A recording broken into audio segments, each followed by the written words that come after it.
the Dallas Cowboys they make a trade. Even after I didn't believe it, I thought they were selling hope. I thought Jerry Jones didn't believe in it. I thought Jerry Jones didn't know where players. He literally said on the radio station, "Where are you going to get these players at? Huh? Y'all think y'all just know so much?" But he makes a trade for Jonathan Mingo, wide receiver from the Carolina Panthers. Okay, I'm gonna just be honest with you. I'm gonna be all the way honest with you. This is a layered move that it has my mind thinking, my inner science thinking. I'm gonna have some plays playing over there. Jonathan Mingo, he doesn't jump off the screen. Okay, he's a guy. His only average, he has less than 500 yards receiving for you. I'm not a stats guy. I'm going to show the film as I talk. Um, when I watch him, he gives off that stocky inside receiver type, my opinion, and like a poor man's Debo Samuel.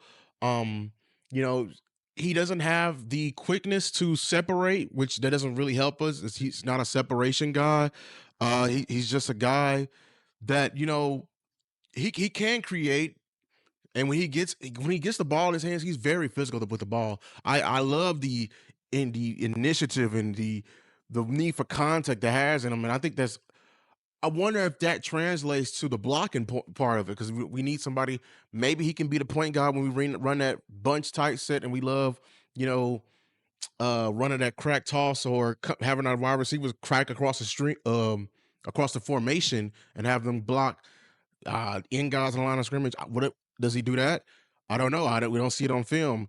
I know in the Carolina system. So he had quarterbacks Andy Dalton and Bryce Young throwing to him. That's not a very ideal situation. But at the same time, he was behind guys like the number one pick that you've been watching, who I was high up on, Xavier Leggett. He was behind Deontay Johnson, who just got traded for probably even.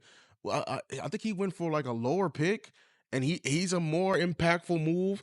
Um, Guys like Adam Thielen, David Moore, like he was bottom of this um depth chart.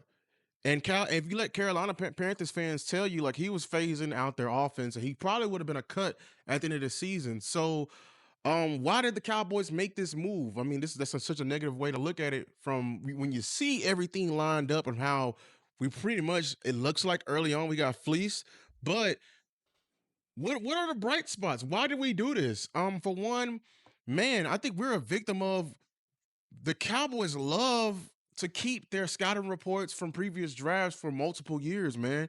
We love to fall we fall in love with the one that got away here at the Cowboys lands. We didn't and I don't know. We just hate the fourth round. We didn't trade another fourth round pick in what 3 years, and it's for guys who are not going to be like impactful on this season. So and I don't know. It's just I have to make you know conclusions and hypotheses of what's going on. Why? Because this move, I know it was a shut up move by Jerry to shut us up, but it just it got me asking some questions. Did the Cowboys give their hand away of what they were planning to do this upcoming draft? Here's what I mean by that. Um, did they think they were taking another receiver in the fourth round? And if that's the case, then trading this fourth round pick for somebody who's already in the league probably works out in your favor. If you're the Cowboys looking at short history, because you can't draft guys later in the round, late round receivers. You are horrible when drafting those type of talents.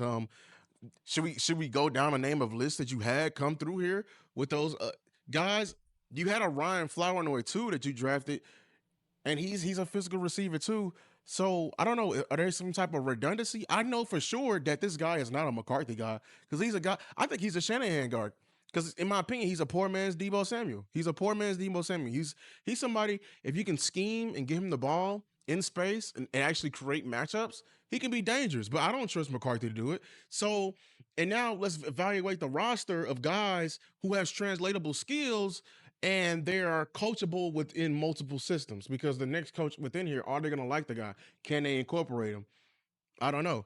So, because like, yeah, like, did we give our hand away for this draft? because everyone's doing these draft boards, and everyone's thinking Cowboys Nation thinking we're taking a draft like early on, And I had to come to this conclusion because you did something similar last year when you brought back Zeke, and I hate going back to that, but you brought back Zeke, but in return, you got comfortable and you didn't do anything in the draft regarding running back. So is this your like solution to not doing anything with wide receiver coming up? Were you even coming in valuing wide receiver early on in the draft? Were you even thinking about any of these guys just like high up in the draft in the first, second, third round picks? I have to ask these questions because you're doing the same thing.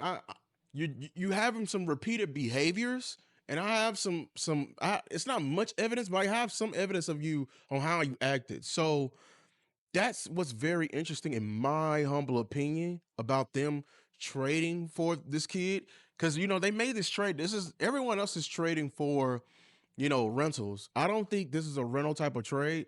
I think they believe, adding him to this roster, they believe that he's going to come in and be wide receiver 2 or wide receiver 3 for next year. Because you're evaluating, you're saying the best we could do with the 4th round pick next year is, I don't believe he's going to be better than a Jonathan Mingo.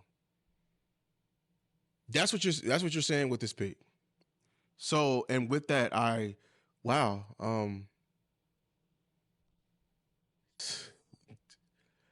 Should we be scared about this draft season? What position are you very much valuing with your early picks? I I don't know. I think we need to read between the lines with this one on Cowboys Nation. I think we do. I think there's something more to it. Sometimes some people can just show who they truly are on accident. and this may be one of those times. Thank you. That's been my time, Cowboys Nation. Make sure to like and subscribe. You made it this far. We're gonna continue to keep rocking through, keep supporting the channel. Turn on the notification bell for more. I'll be doing lives. I'll be having guests. I'll be doing I have multiple podcasts. We be doing everything, man. So I appreciate y'all for even taking time to click the video, man. But until next time, peace.